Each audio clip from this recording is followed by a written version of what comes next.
Bueno, todos por una razón o por otra llegamos un poco tarde, o algunos cuando menos.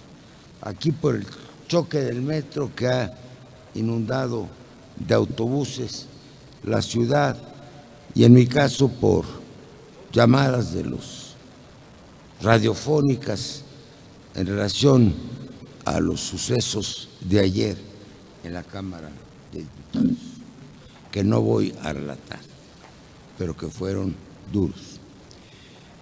Estamos ahora en un tiempo en que hay que canalizar y realizar, si posible, lo más pronto, lo que hemos venido pensando para fortalecer el régimen federalista y en particular el municipalismo mexicano.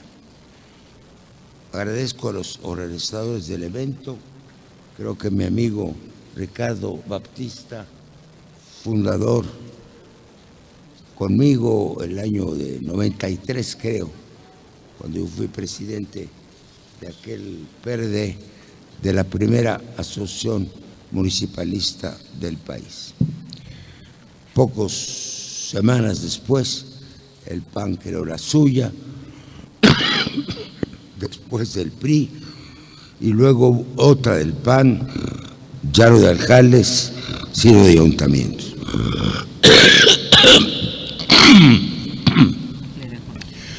Bueno, me da mucho gusto encontrar aquí amigos con los que hemos batallado, unos de hace mucho tiempo y otros de modo más reciente. Estoy aquí no solo como diputado federal, sino como presidente en ciernes del Instituto de Estudios Legislativos de la Cámara de Diputados, que absorberán todos los centros de estudio que hay. Presido por ahora el comité técnico que ha avanzado, está creando una estructura y cuya función es precisamente discutir los grandes problemas que enfrenta la legislación mexicana. Curiosamente, ayer presenté un documento que habíamos elaborado sobre el tema de recursos llamados programas. Y bueno, la discusión fue fuerte, votamos 3/4 para lograr el tránsito por la Cámara de una reforma constitucional. Ahora estamos de nuevo frente al tema del municipalismo. Me informa el secretariado que se les envió a ustedes, a todos, un proyecto de reforma constitucional. ¿Lo recibieron o no? Levanten la mano quien lo recibieron. Muy pocos. ¿Podría el secretariado, licenciado Velasco, Kumori, yo recibí pero no es... Pide por favor a la oficina que en el curso del debate puedan hacer copias suficientes para todos los presentes del proyecto de reformas municipalistas. El más breve, este,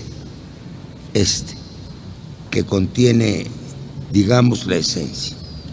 El otro es el proyecto de reforma constitucional completa, que es el que está aquí, la iniciativa. Bueno,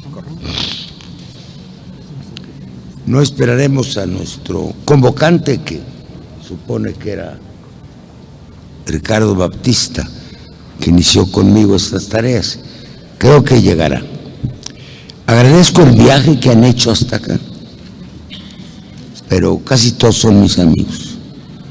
Aquí está desde Cozumel, quien está por el noroeste del país, de Sonora, de Ensenada, desde Cozumel a Ensenada, 2 sitios maravillosos de la geografía nacional.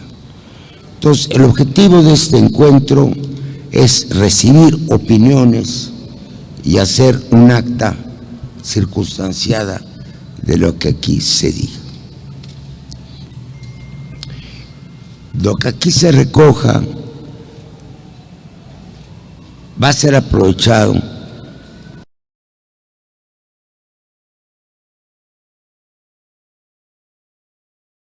para un documento final. Es probado de que hay que hacer presión social sobre ciertos temas. Por ejemplo, un día sin mujeres. Bueno, podemos inventar un día sin alcaldes, pero a lo mejor nos toma la palabra. Bueno, creo que en los casos que aquí están no nos tomarán la palabra. Yo voy a decir los temas fundamentales que en mi caso he tratado a lo largo de los años y que han sido aprobados por distintas reuniones de especialistas en la materia. El primer tema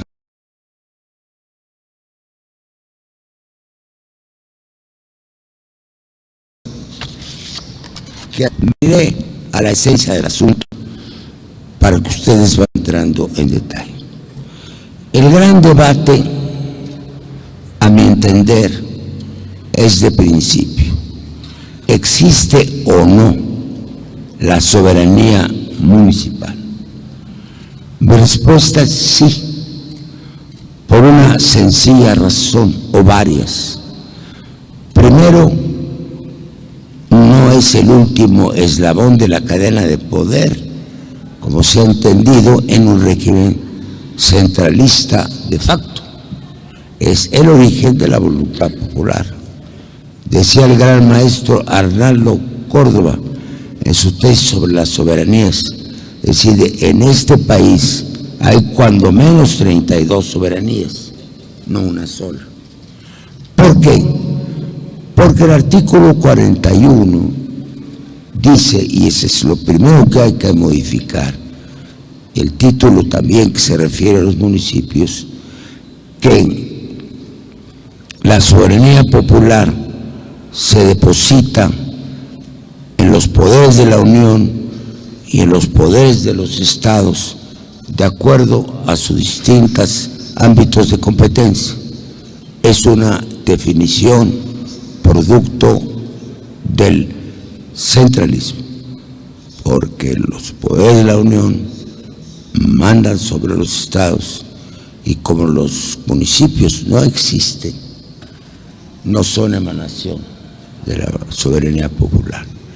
Este es un grave error constitucional, un grave error, porque las elecciones para municipios, para regidores, son expresión de soberanía, no son una elección de sociedad de alumnos o de sindicato.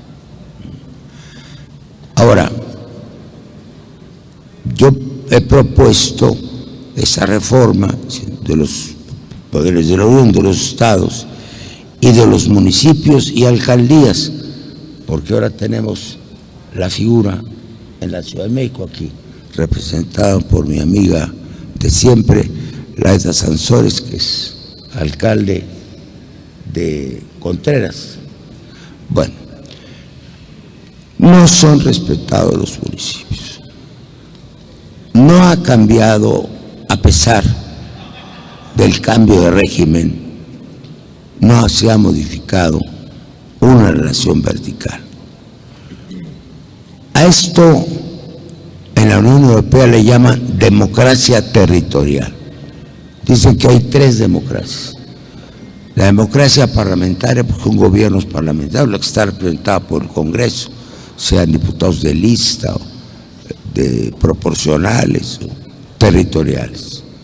La democracia territorial, que es la distribución horizontal del poder. que es en principio igualitario. Afortunadamente en México ya se cambió en las palabras, como siempre, la expresión niveles de gobierno por las órdenes de gobierno. Ahora bien, hay que hacer, digo, mucha presión, hay que hacer mucho trabajo frente al gobierno central. Ayer fue una primera prueba de si podemos, los diputados, las instancias de representación, cambiar preceptos constitucionales o promoverlos por nuestra propia cuenta. Ayer se probó que es muy difícil, porque necesitamos el concurso del Ejecutivo Federal en la práctica, ya que la mayoría de la Cámara no aceptó modificaciones sustanciales que eran a favor del proyecto, esto es, de cómo se obtienen recursos para los programas sociales. Ya no hablé de cómo se simplifican, aparece un artículo espléndido de Araceli Damiano que se cancelen todos los programas y hay uno solo, el de la renta básica universal. No llegué hasta allá porque los programas tienen firma y es correcto que se prolongue.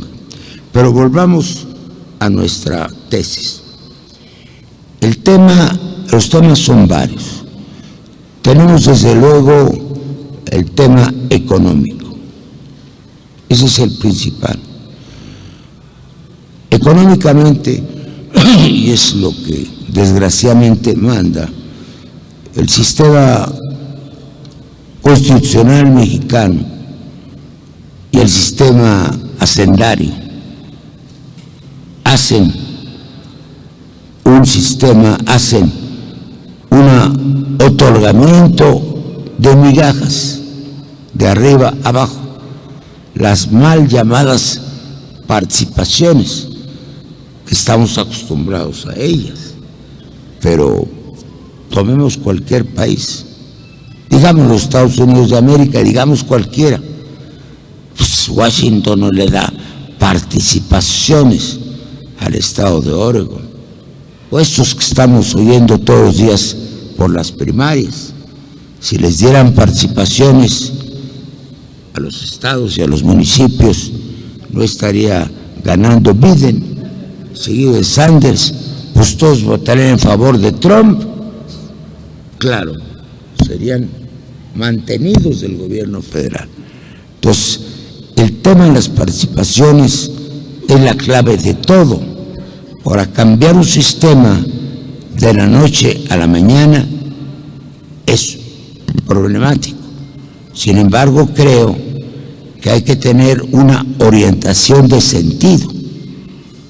En México hubo, y es uno de los grandes temas, convenciones nacionales fiscales, los años de 42, creo, 48, 56, tú sabes, Mario, ¿cuáles fueron? Y en ellas se discutió entre los actores, claro, no estaban los municipios, la distribución de recursos, pero quedó en letra muerta. Finalmente se hizo la Convención Nacional Fiscal, como se llamó, lo que organizó el secretario de Hacienda, y bueno, ahí se consagró la posibilidad y la potestad del gobierno federal a decidir el régimen de participaciones. Así es que la realidad es esa, amparada por el derecho vigente.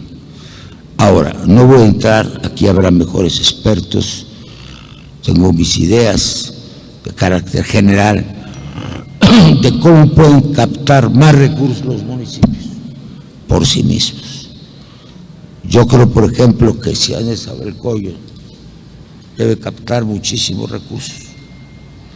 La Ciudad de México es la única superavitaria por una buena administración del impuesto a la renta, del predial, que nunca se ha descentralizado las alcaldías y que el debate para la construcción de la ciudad sí quedamos en que era mejor mantener un régimen unido de captación de recursos prediales, porque está funcionando, pero con una participación adecuada, con un sistema de participación, digamos, democrático.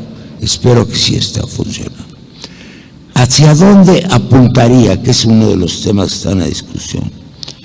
Hacia un sistema de captación con medidas compensatorias, o a adscribir o a facultar a los estados y a los municipios de captación de recursos propios. Gassden ha estudiado con mucho cuidado este tema cuando fue director del Instituto del Federalismo, que lo cambiamos, te acordarás, a Instituto del Municipalismo, siempre la misma tendencia. Esa puede ser una idea que tengo hace mucho tiempo, una que favorece a los estados. El IVA, que es un impuesto a ingresos mercantiles, no tiene por qué ser federal. Esto no es cierto, es un impuesto a ingresos mercantiles. Así es en los Estados Unidos, así era en el antiguo ingreso mercantil. Entonces el IVA se inventó finalmente para respaldar al presupuesto federal, cuando en los estados federativos pertenece a las entidades.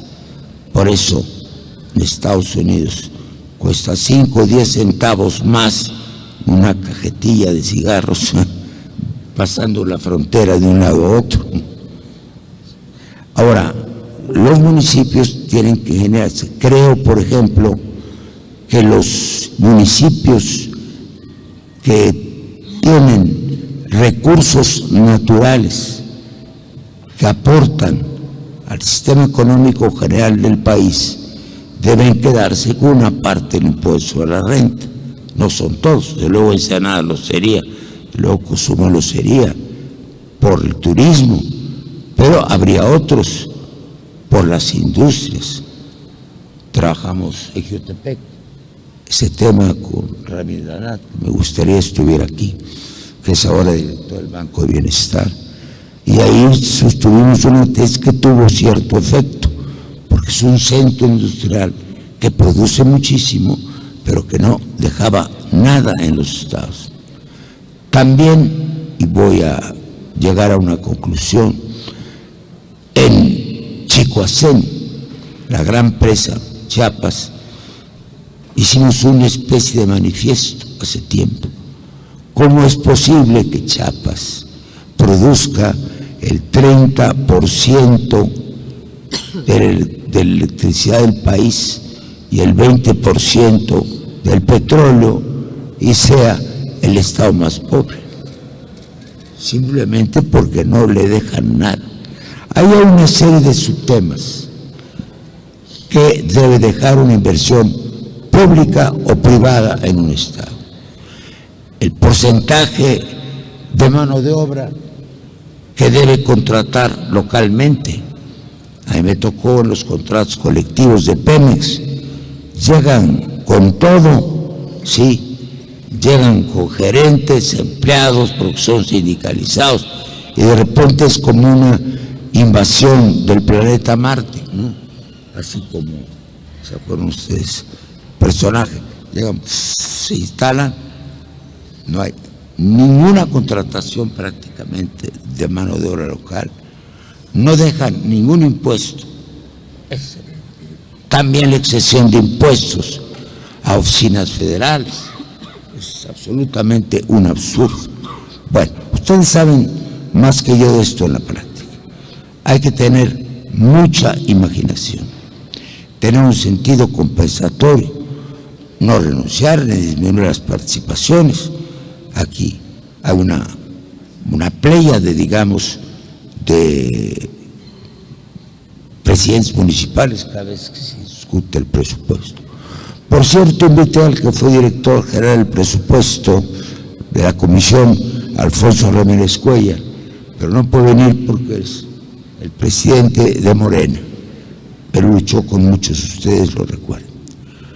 Luego, y no lo voy a mencionar en este catálogo de cosas, también debe haber normas internas de vida de los municipios. Algunos de ellos las practican y otros no. Un servicio civil de carrera, mayor estabilidad en los cargos públicos, para que no se produzcan cacicazgos duraderos, renovación efectiva de los cargos públicos, reformas administrativas de fondo para que la vida municipal sea ejemplar en lo posible. Yo no voy a extender más, aquí saldrán los temas, pero insisto, y se les va a repartir, hay un proyecto de reforma constitucional que hace tiempo elaboré y contiene estos temas. Me faltan 2 o 3. La asociatividad municipal, que está reconocida en la Constitución, pero no se ha extendido. La asociatividad, me voy a extender un poquito más, porque volteando la página vi otro catálogo de ideas. Quería ser breve, os haré lo posible. Es asociatividad nacional. El día que fundamos CONAGO, con el que yo insistí, yo venía de la Unión Europea y traía la pasión de la democracia territorial, al que fue invitado con los presidentes de todos los partidos, invité a los presidentes de las organizaciones municipales y ahí estuvieron, pero la siguiente vez ya no los invitaron. La asociatividad quiere decir una CONAGO municipal. ¿Cómo organizar de otra manera? Son muchos. Debe haber una representación por zonas o regiones que sea rotativa en su presencia, en su participación. Es un punto, en la idea que tengo, debe estar en la Constitución. Consagrar organizaciones horizontales, no solamente CONAGO. Estamos trabajando, aquí está Marcial Rodríguez Saldaña, gran jurista de Acapulco, hemos trabajado mucho este tema de la organización municipal horizontal a nivel nacional. Hay otro tema que es la asociación regional. Nosotros tenemos una idea, yo he hablado aquí, señor presidente de Cuautitlán, primero de que, esto lo vimos en la Argentina y el Brasil, en una reunión sobre este tema hace años, se unan en lo que llamamos subregiones los municipios de un estado. Yo ya no hablo de los municipios de un estado, otra reforma constitucional. No es el estado el que se divide en municipios. Si la soberanía está abajo, son los municipios. Dice que sí, Blanca Cedo, lo hemos discutido mucho. Los municipios se constituyen en estados. Es decir, es una decisión libre y soberana. Sí, en la Constitución, Estados Unidos mexicanos. Y no fue ficción en la práctica. Los estados de la Unión, que no existían, pero había regiones con grandes capitales, como Saltillo, que gobernaba hasta Texas, por ejemplo. Jurídicamente, teóricamente, los estados se unieron en una federación. Aquí la figura debe ser lo mismo. Muy importante desde el punto de vista teórico, conceptual y jurídico. Los municipios deciden constituirse en estados.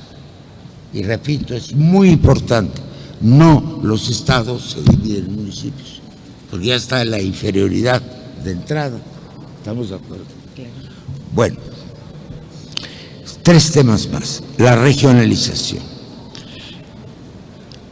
Hay y debe haber, a mi manera de ver, deben estar unidos en regiones, que es el sistema argentino, por ejemplo. Te decía, ya son muchísimos municipios más chiquitos. Como decía el gobernador de Córdoba, le dije, ¿usted no pierde poder? No, me dijo, tengo 400 municipios, pero están agrupados y me entiendo solo con 10 que representan a los demás y que están muy unificados. Ese es un tema muy importante, la representatividad. Que se calcule lo que sea, digamos, Veracruz puede tener 5 regiones. Sí. En el Edomex hemos pensado en otra cosa. Y tengo un cómplice. En el Edomex queremos ser otro Estado de la República. Eso se quiere ilusiones, pero me gustaría que se acordaran de que les dije esto. ¿Por qué? Porque la zona sureste no tiene que ver con Toluca, contrario, no quieren a los tolucos, y con toda razón, porque en todo Toluco hay un Peña Nieto escondido, dicen ellos, con copete o sin él. Entonces son Ecatepec, Texcoco, Mesa, es importante, pero hemos contado hasta Teotihuacán, serían como 25, ¿no? Esa es una región que puede convertirse en Estado, que sería una especie de buffer, de colchón entre la Ciudad de México y Toluca. Estarían más cerca de nosotros. Hemos pensado también, son fórmulas de excepción, y consagrará el Estado de la Laguna. Hemos avanzado muchísimo, he ido muchas veces. Pronto vamos a hacer un referéndum allá, en serio. 85-90% va a opinar por el Estado de la Laguna. Son municipios de 2 estados, Coahuila y Durango. Bueno, luego las zonas metropolitanas, ese es otro problema. Con motivo de la Constitución de la Ciudad de México se modificó el artículo 122, en donde está prevista una ley, creo que ya la están haciendo el Senado, ¿en qué estado se encuentra?, de zonas metropolitanas, que deben tener un tratamiento especial. Ya le hicieron, ya el proyecto, se quedó encargado de eso mi amigo Alejandro Encinas, que ha estudiado mucho el problema. ¿Por qué? Porque se requiere legislar en conurbaciones, distinto a la legislación de los estados, a las resoluciones de los municipios. Tenemos el problema real de que ya casi cualquier ciudad del país, todas las capitales tienen conurbación. Tlaxcala capital tiene su conurbación.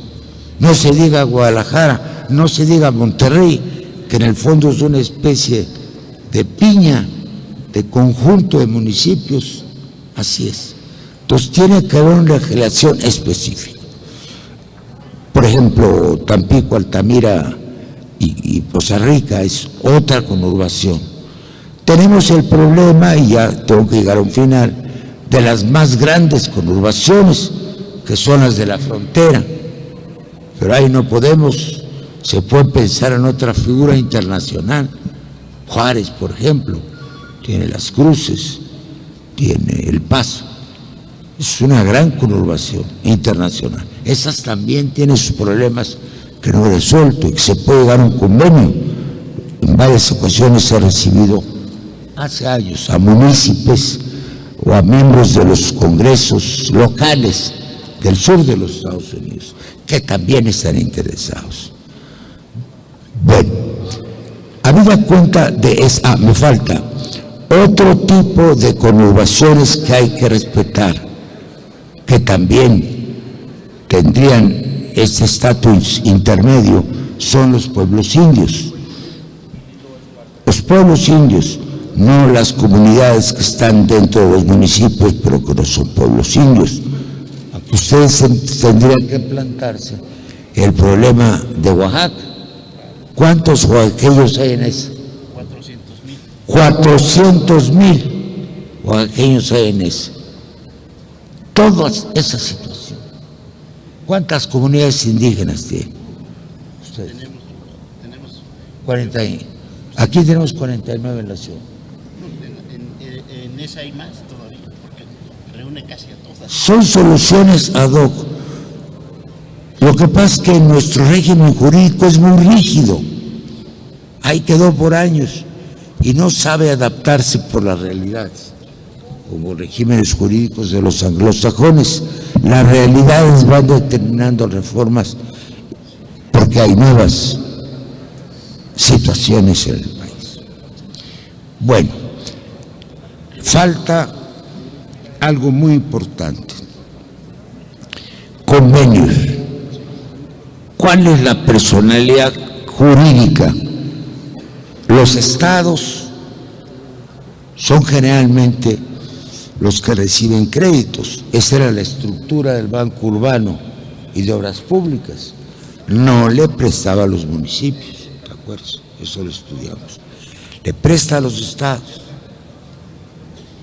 Deben tener sujetos plenos de crédito a los municipios. ¿Con qué responden? Se puede hacer un fondo que dé respuesta a eso. Y reglas para buena utilización de recursos. Yo creo que este punto es fundamental. Es fundamental que los municipios sean sujetos de crédito. Y luego, bueno, muchas cosas. Por ejemplo, ¿cómo se llama? Las asociaciones, que se llama en español gemelaje, de gemelarse con otras ciudades del mundo.